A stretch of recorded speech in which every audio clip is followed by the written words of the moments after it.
History and myth. What we know and what we believe. Prehistoric, to 55 BCE. In the hushed whispers of antiquity, England was not the proud and solitary island we know today. She stood as a majestic peninsula, her verdant expanses reaching out from the heart of Europe, her feet caressed by the capricious sea. As a stalwart outpost, she watched the world. Her form was cradled by the vast, unruly ocean, waiting for the tides of time to sculpt her into the insular queen she would become. The oldest remains we have discovered so far belong to a previous species of human, Homo heidelbergensis, who lived in England around 500,000 years ago. Since then, Neanderthals visited the island and then modern humans. The earliest known cave art dates from about 13,000 years ago, in the Creswell Crags in Derbyshire. This was near the end of the last ice age, and as the ice faded away, people seeped into the land now known as England. These were nomadic hunters, living off the land before the advent of farming. Come with me, back to a time when woolly mammoths still roamed the earth, and England was but a twinkle in the eye of history. When Neolithic hunters crossed a land bridge from the European mainland around 6,500 BCE, they found an island covered with forests and teeming with wildlife. Then, in a torrential flood, the sea ate the land bridge between England and the continent, separating the island forevermore. When agriculture arrived in England around 4000 BCE, they farmed pulses, wheat, and barley. They were still nomadic, but they usually had trackways and common areas. They built communal monuments, like Windmill Hill or West Kennet Long Barrow in Wiltshire. Imagine living in this time. Moving to a new area each season, constructing temporary houses of wattle daub with conical thatched roofs, hunting deer or fishing for food, gathering in groups at the solstice celebrations. This is also the time when stone circles and megalithic structures dominated the land, such as Castlereagh, Silbury Hill, Avebury, and the most famous of them all, Stonehenge. There are hundreds of these monuments around the country, some no more than ankle-high remnants of once proud and tall stones. As the Bronze Age arrived around 2300 BCE, the natives, who we call the Beaker people, started settling down a little more. They started burying their dead in elaborate graves, rather than cremating them. They discovered the tin mines in Cornwall and learned how to make bronze for weapons and tools. They traded with other areas in a complex network. The first hill forts were built, such as Old Sarum in Wiltshire. Yes, Wiltshire was home to a great many ancient sites. Then, the Iron Age technology arrived in England, and the hill forts grew massive, like Maiden Castle in Dorset, or Old Oswestry in Shropshire. With iron tools came better weapons, and with better weapons came better warriors. A hierarchy built around fighting prowess grew prevalent, and small family units morphed into larger tribal groups. Roman era, 55 BCE, 410 CE. The Romans first arrived in Britain in 55 to 54 BCE, and their occupation as Romans lasted until at least 410 CE. During that time, they conducted a few invasions, starting with Julius Caesar, Agricola, and Aulus Plautius. Once the Romans established a foothold in the south, they shifted to a policy of setting up trading agreements with certain tribal chiefs of the Celtic tribes. There were a series of rebellions led by Caractacus and Boudicca. Boudicca was a queen of the Iceni tribe, and when the Roman soldiers flogged and violated her daughters, she led an incredibly successful series of raids. She destroyed several colonies, including Camulodunum, Colchester, and London. Another initiative of the Romans was to conquer and destroy the Druids, the priest caste of the ancient natives of Britain. The Romans raided the Druids' traditional center at Anglesey, known as Mona. There is a fascinating book by Brian Sykes, called Saxons, Vikings, and Celts, The Genetic Roots of Britain and Ireland. The book explores the DNA evidence of settlement and invasion by the various groups into England, Ireland, and Wales, and comes to some fascinating conclusions about these invasions. Early Middle Ages, 410 CE, 1066 CE. This time used to be known as the Dark Ages, a time of murky tales, lofty legends, and transformative turmoil. However, the more recent name of early medieval age is more descriptive and less dramatic. As the Roman legions receded, invaders emerged from the mysterious mists of the North Sea, the Angles, Saxons, and Jutes. Wielding axe and shield, they descended upon Britain, pushing the indigenous Celtic Britons westward into what's now Wales and Cornwall. These years were a tumultuous mosaic of tribal rivalries, petty kingdoms, and heroic warriors.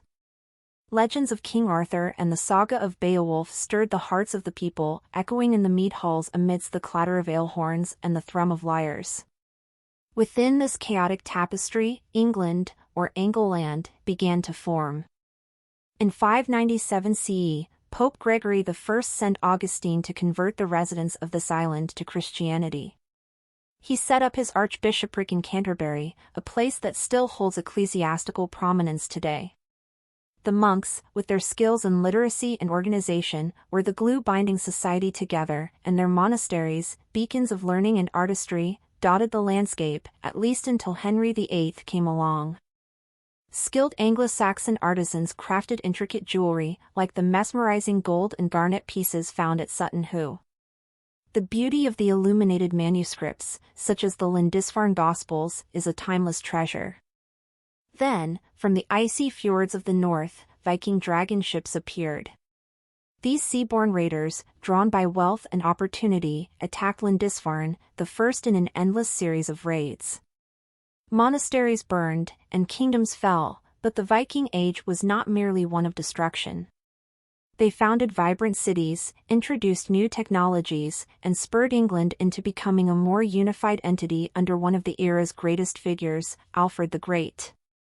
Taking the throne of Wessex in 871 CE, Alfred battled valiantly against the invaders. A lover of learning, he also invited scholars to his court and initiated the Anglo-Saxon Chronicle, providing a priceless historical resource, one of the few written sources historians now have of those years. Following Alfred, the threads of the English tapestry began to weave tighter. His dynasty reclaimed lands from the Vikings, culminating in Ethelstan's reign. But Sweyn Forkbeard, a Danish king, and his son Nut, cast a new wave of Viking dominance over the island. Nut, ruling an empire spanning England, Denmark, and Norway, fostered a period of prosperity. The early medieval age ended in 1066 CE with the Battle of Hastings, the last successful invasion of England. The victorious Norman Duke, William the Conqueror, ushered in the era of medieval kings and castles. So, the early medieval age of England, a time shrouded in obscurity, was, in fact, a crucible in which the country was forged. A chaotic yet captivating period, bristling with raw human spirit, epic sagas, resolute resistance, and the dawn of a nation that would stride forth into the annals of history. Medieval period, 1066 CE, 1485 CE. The saga begins with the Battle of Hastings in 1066 CE, when William the Conqueror seized the English crown, based on a promise he was given by Edward the Confessor. His reign introduced a pantheon of castles and cathedrals, and a huge influx of French terms into the budding English language. In the 12th century, the struggle for the crown between Stephen I and the Empress Maud tore the country into bits. The resulting chaos, termed the Anarchy, resulted in a widespread breakdown in law and order. This conflict set the stage for the later War of the Roses. In 1215, King John signed the Magna Carta, an iconic parchment that limited royal power and set the stage for governance drama. It was the seed from which the great tree of parliamentary democracy would grow. Life wasn't all chivalry and cathedrals, though. The Black Death, an uninvited guest in the 14th century, left devastation in its wake. Yet, even this tragedy wove a strange silver lining, weakening the feudal system and stirring up societal change. This resulted in the eventual end of the serf class with the reign of Elizabeth I. The Middle Ages also shone with the luster of courtly love and heroic knights. Tales of King Arthur and the Knights of his Round Table whispered of honor and bravery, and Richard the Lionheart's exploits stirred the heartstrings of his homeland. This era nurtured minds and sowed the seeds of scholarly pursuit with the foundation of great centers of learning at Oxford and Cambridge. It cultivated the arts, with Geoffrey Chaucer's Canterbury Tales painting a vibrant tapestry of medieval life and mystery lighting the spark of English drama. And it fostered the growing English language as William Caxton printed a Bible in the vernacular.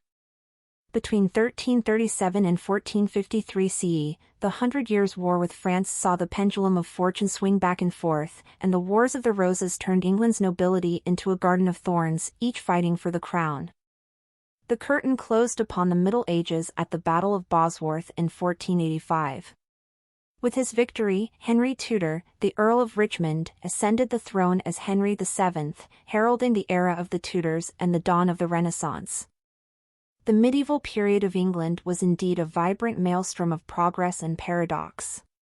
This era, like an ancient storyteller, continues to whisper its tales in the shadow of castle ruins, the silence of old cathedrals, and the pages of immortal literature. The Renaissance era, early 16th century to early 17th century. The curtain rose in 1485 with the end of the Wars of the Roses at the Battle of Bosworth. A new dynasty, the Tudors, ascended the throne, personified by Henry VII, a shrewd consolidator of power. His son, Henry VIII, remembered for his 6 wives and even more significant religious shake-up, broke with the Pope and established the Church of England, changing the country's spiritual and political landscape. Next on the throne was Elizabeth I, the Virgin Queen, who navigated her reign with political savvy. This period was an English Renaissance, a time of blossoming arts, epitomized by the works of Shakespeare, Spenser, and Arthur Broke. It was a time of exploration, with figures like Sir Francis Drake taking to the seas. Her reign was also fraught with tension, as the threat from Catholic Spain culminated in the defeat of the Spanish Armada. Enter the Stuarts. The era started with James I, the first king of both England and Scotland combined. His reign was marked by the famous Gunpowder Plot, an unsuccessful attempt by Guy Fawkes to blow up the king and Parliament. But the defining feature of this era was a rising conflict between the monarchy and Parliament, which erupted into the Civil War under Charles I. The king's execution sent shockwaves through the realm. Oliver Cromwell, leading the Commonwealth, filled the void, but the Republic was transitory.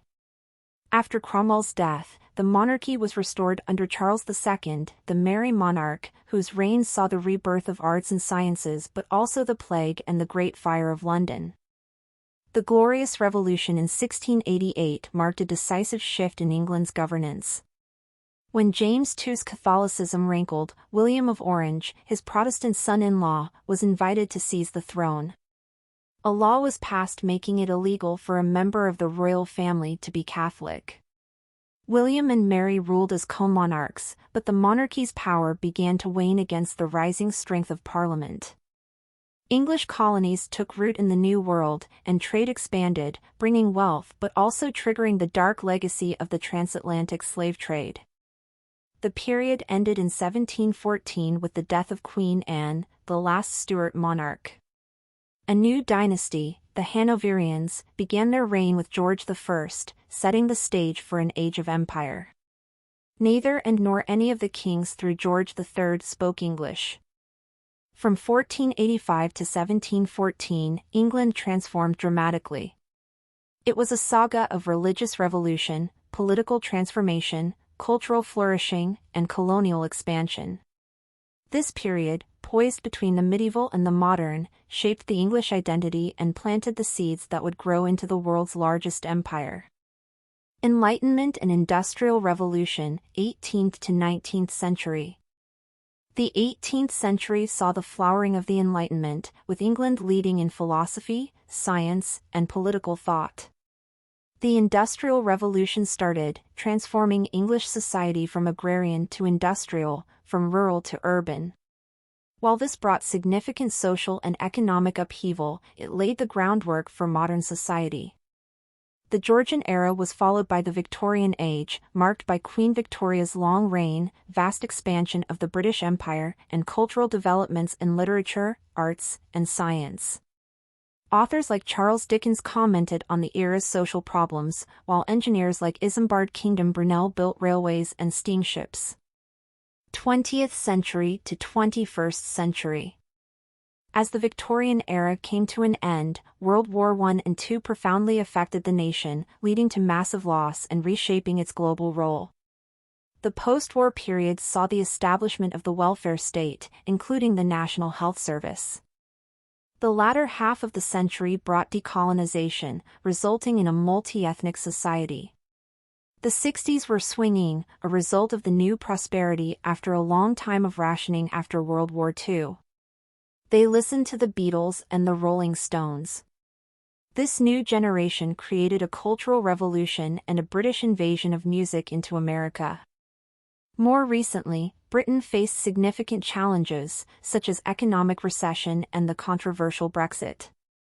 There's still so much to tell about England's captivating history, filled with resilience, invention, passion, and constant transformation. A story that continually unfolds, each day adding a new word, sentence, or chapter to its rich and complex narrative.